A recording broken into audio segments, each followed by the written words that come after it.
Hello friends, welcome to வசனம் சமையலறை. வசனம் சமையலறையில் இன்னைக்கு சக்கரவள்ளி கிழங்க வச்சு ஒரு டிஷ் செய்யலாம்.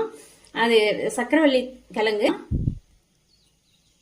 இப்போ கிழங்கு பாருங்க, சக்கரவள்ளி கிழங்கு வந்து நல்லா வெந்துருச்சு. இது இந்த ஸ்டேஜில் எடுத்துடலாம். எடுத்துட்டு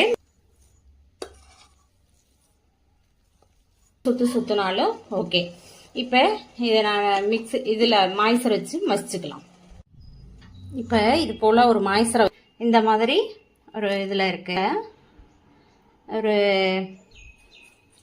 ஸ்வீட் பொட்டோட்டோன்றதுனால இதில் சுகர் இருக்கும். உங்களுக்கு இன்னும் எக்ஸ்ட்ரா வேணும் அப்படின்னா நாட்டு சர்க்கரையை கொஞ்சம் ஆட் பண்ணிக்கோங்க. இப்போ இதை நல்லா மிக்ஸ் பண்ணி கொடுங்க. இதுக்கு காய்ச்சி ஆற வச்ச பால் வந்து எடுத்திருக்கேன். இதில் துருவி வச்சிருக்க தேங்காயை ஆட் பண்ணிக்கோங்க.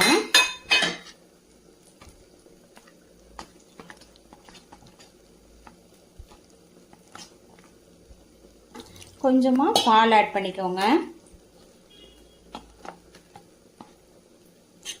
நல்லா மிங்கிள் ஆகி ஊறி வரட்டும். நம்ம 1/2 hour ஊற வச்ச ரவை இதெல்லாம் வந்து ஊறி இதாக இருக்கு. இதில் ஒரு ஏலக்காயை போட்டுக்கோங்க.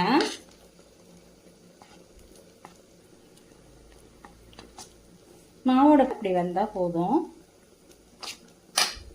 இப்போ கடாய் நல்லா சூடாயிருச்சு. தோசைக்கல் இதில் வந்து நம்ம நெய்யை ஆட் பண்ணிக்கலாம்.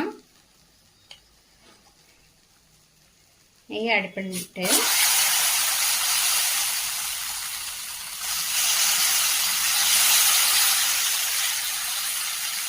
இது ரொம்ப பரவலாக விடாதீங்க, அப்படியே மொத்தமாகவே கொஞ்சம் இருக்கட்டும்.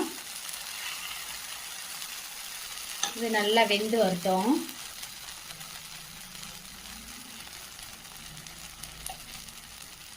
இது மேலே நெய்யை கொஞ்சம் அப்ளை பண்ணிக்கலாம்.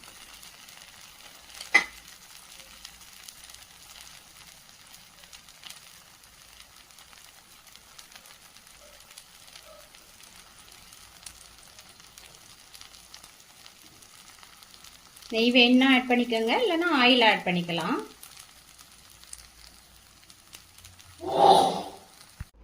அவ்வளோதான் ஃப்ரெண்ட்ஸ். இதை திருப்பி போட்டு நல்லா வேக வச்சு எடுத்துக்கிட்டா சக்கரவள்ளி கிழங்கு பந்தோசா ரெடி. இதை செஞ்சு பாருங்க. செஞ்சு பார்த்துட்டு வசனம் சமையலறையை சப்ஸ்கிரைப் பண்ணுங்க, லைக் பண்ணுங்க, ஷேர் பண்ணுங்க. தேங்க்யூ.